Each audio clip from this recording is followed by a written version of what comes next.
Feldwebel Hans Reuter pulled his cigarette from his lips on the morning of October 23, 1942, and listened. The desert was doing what it always did before dawn. Nothing. The kind of nothing that pressed against your ears. He was standing outside his Panzer III somewhere in the low scrub west of El Alamein, and the sand under his boots was still cold from the night. He could smell the exhaust residue from the tank behind him, faintly metallic, mingling with the dryness that coated everything in North Africa. Your throat, your skin, the inside of your nostrils. He was thinking about coffee. He was not thinking about the 415,000 mines buried in the ground between his position and the British lines. He had no reason to think about them. His commanders had told him the British were not coming. At 21:40 that same night, 882 artillery pieces opened fire simultaneously across an 8-kilometer front. Reuter's coffee never happened. The problem the British faced in the autumn of 1942 was not simply about numbers, though the numbers were damning enough on their own. The Axis forces defending the El Alamein position had laid what German and Italian engineers estimated at 500,000 mines across two belts of fortification, running roughly north to south through the Egyptian desert. The British called these belts the Devil's Garden. The name was accurate. The first belt ran approximately 5 kilometers deep. The second belt ran behind it, separated by a gap of open ground that offered no cover. Between the two belts sat the bulk of the Axis armoured reserve. To attack, the British 8th Army had to move infantry through the minefields first, on foot, at night, under fire, clearing lanes wide enough for tanks to follow. A tank lane required a minimum cleared width of 6 meters. Each meter of lane required individual mines to be located by hand, typically with a bayonet pressed into the sand at a shallow angle, feeling for the resistance of a metal casing. One trained sapper could clear approximately 1 meter of lane per minute under ideal conditions. Ideal conditions did not exist at El Alamein. The mines were anti-tank and anti-personnel, and they were mixed together deliberately to make the anti-tank mines harder to approach. The arithmetic of this was punishing. To clear a single 6-meter wide lane through 5 kilometers of minefield required roughly 30,000 individual probe and check movements, not counting the time spent marking cleared ground, removing mines without detonating them, and moving forward under artillery and small arms fire in darkness. The 8th Army's engineers calculated they needed 24 lanes cleared through the first belt before the armour could move. That was 720,000 individual mine location actions, minimum, in a single night. Every previous attempt to solve this problem had failed in one of two ways. Either it had been too slow, or it had been too loud. The standard British approach before El Alamein was to use sappers with bayonets and white tape. They were brave men, and they worked with extraordinary care. They were also the rate-limiting factor in every armoured advance. At Gazala in May 1942, British armour waited behind cleared lanes that were too few and too narrow, while Rommel's Panzers drove around the southern flank and attacked from the rear. At Alam el Halfa in September 1942, lane clearing delays meant British tanks arrived at their forward positions 3 hours behind schedule. The Panzers that were supposed to be trapped were gone by the time the armour arrived. Mechanical solutions had been tried before El Alamein. The concept of a flail tank, a vehicle that used rotating chains to beat the ground ahead of it and detonate mines by percussion, had existed in various prototype forms since 1941. The specific problem was always the same. The early flail designs broke down constantly, chewed through their own drive systems, through chains with enough force to damage the host vehicle, or moved so slowly they provided no real advantage over sappers working on foot. By the summer of 1942, the British faced a situation that had no comfortable solution. They had to push armour through a minefield 5 kilometers deep, 8 kilometers wide, 3 miles held by an enemy who knew the lanes that existed, in time to prevent the Panzer Reserve from repositioning. If the armor waited for full manual clearance, the attack would stall before dawn, and the infantry would be caught in the open. If the armor moved without clearance, it would be gutted by its own forward momentum. The man who changed the equation was a South African engineer officer named Major A.S.J. Du Toit. Records indicate Du Toit had been working on modifications to the Matilda tank chassis since early 1942, and the solution he reached was, in mechanical terms, startlingly direct. Take a tank, mount a rotating drum on an arm extended forward of the hull, attach 43 heavy chains to the drum, spin the drum using a power takeoff from the tank's engine, drive forward at 2.4 kilometers per hour. The chains beat the ground 78 times per minute. Every mine within the 2.7-meter arc of the drum detonated. The tank continued forward. The device was called the Matilda Scorpion. It weighed an additional 4.5 tons beyond the tank's base weight of 26.9 tons, making total operational weight 31.4 tons.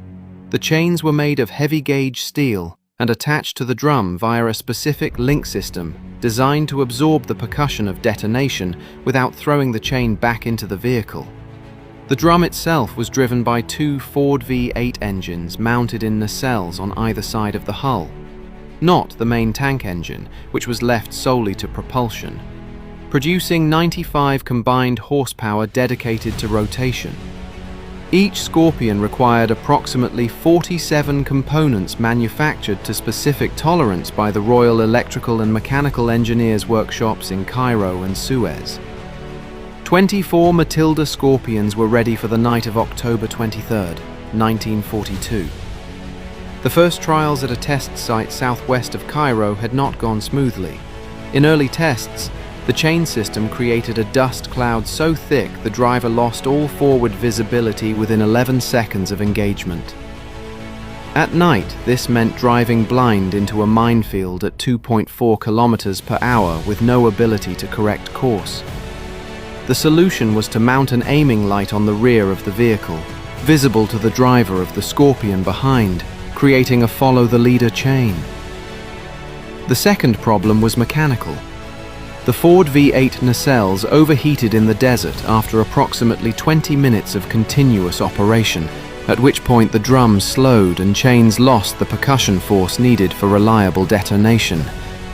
Engineers designed a modified cooling intake which partially solved the overheating, reducing failures at the 20-minute mark from 9 in 10 to approximately 4 in 10. 4 in 10 was still catastrophic. The British went forward anyway. The night of 23rd October 1942, Lieutenant General Bernard Montgomery, commanding the 8th Army from his tactical headquarters at Burg El Arab, had issued his operational order on October 6th. The attack was called Operation Lightfoot.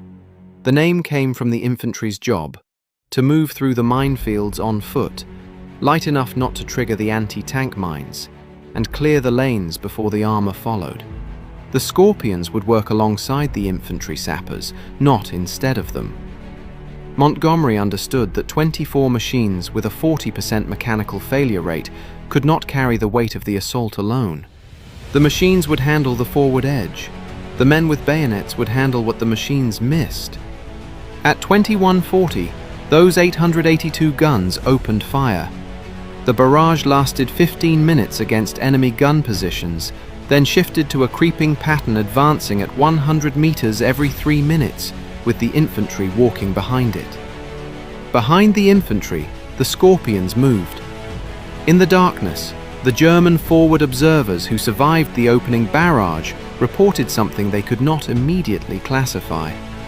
A mechanical sound, low, rhythmic, persistent, and dust columns rising from the minefields that made no sense unless something was moving through them at constant speed without stopping for explosions. Because the Scorpions did not stop for explosions, that was the point. A mine detonated under a Scorpion's flail was simply one more percussion in a sequence of percussions. The tank absorbed it and continued. What the Germans heard was not an attack pausing at the minefield edge. What they heard was an attack that did not seem to know the minefield was there. A captured German artillery observation report, recovered from the 164th Light Division's position and now held in the Imperial War Museum's document archive in London, records the following from the early hours of October 24, 1942. The observer notes, "Repeated mine detonations across a broad front without corresponding vehicle losses or attack hesitation," and concludes, incorrectly, that the British had somehow pre-identified the mine positions and were detonating them remotely. The report requests urgent clarification from divisional headquarters on whether the enemy had acquired the German mine maps. Divisional headquarters had no answer, because the answer was not in any map. The answer was 43 chains spinning at 78 revolutions per minute. The Panzer Reserve was positioned to counterattack into the lanes the British opened. The logic was sound. A cleared lane is the only path armour can take, therefore the cleared lane is the kill zone. Rommel, who was in Germany receiving medical treatment and did not return to Africa until 25th October, had built his defence on this principle. His deputy, General Georg Stumer, ordered the Panzer Reserve to hold until the British lanes were clearly established, then strike into them. But the lanes that the Scorpions opened did not look like lanes. They were not neat corridors with marked edges and visible entry points. They were ragged, dust-obscured channels through ground that was still smoking from detonations, created by vehicles that moved in the dark at walking pace and left behind them a track of disturbed earth indistinguishable from the surrounding minefield. German armour trying to identify the lanes from their own positions could not locate them by observation, and the German infantry that might have provided that observation had been driven into their positions by the opening barrage. Stumer himself died during the battle's first day. Of a heart attack while under fire from a British aircraft, his vehicle strafed while he was trying to observe the front. Command of the Afrika Korps passed to General Wilhelm von Thoma, who was working from incomplete information about where the British armour actually was. By the time accurate reports came through, the first British armour had already passed through the minefield's first belt. The exact outcome of Operation Lightfoot and the subsequent Operation Supercharge, the breakout attack launched on November 2, 1942, ran to these numbers. 9 of the 24 Matilda Scorpions became mechanically non-operational during the first night, consistent with the expected failure rate. The remaining 15 cleared a combined total of approximately 600 meters of lane before dawn. The manual sappers cleared the remainder. In the 12-day Battle of El Alamein, the Axis forces suffered 59,000 casualties, 34,000 taken prisoner, 25,000 killed or wounded. The 8th Army took 13,500 casualties. The Afrika Korps lost 500 tanks destroyed or captured out of a total force of 547. Rommel retreated 1,800 kilometers in 80 days. He never returned to the offensive in North Africa. The Scorpions' direct contribution cannot be isolated cleanly from the total operation.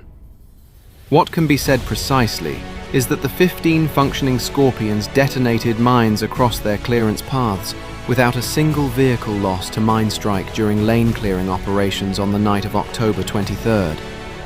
The psychological effect on German forward observers, the visible evidence that something was moving through the minefield and not stopping, forced a reassessment of their defensive assumptions at a moment when no reassessment could be acted upon. The Panzer Reserve waited for clarity that never came. By the time it moved, the infantry was already through. The concept did not stop at El Alamein.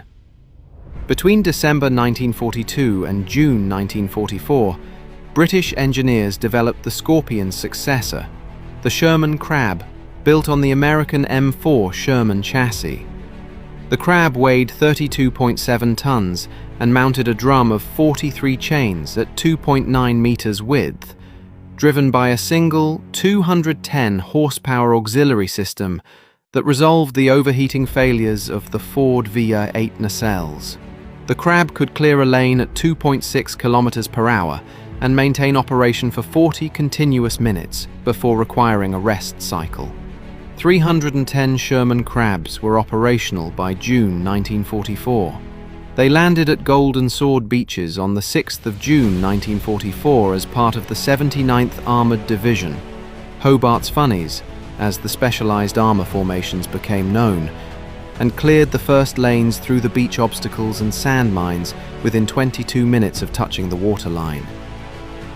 German defenders at Gold Beach reported in post-battle interrogation that the sight of tanks moving through the minefield belt without stopping or turning was the single factor that convinced them the beach was lost before the infantry had cleared the seawall.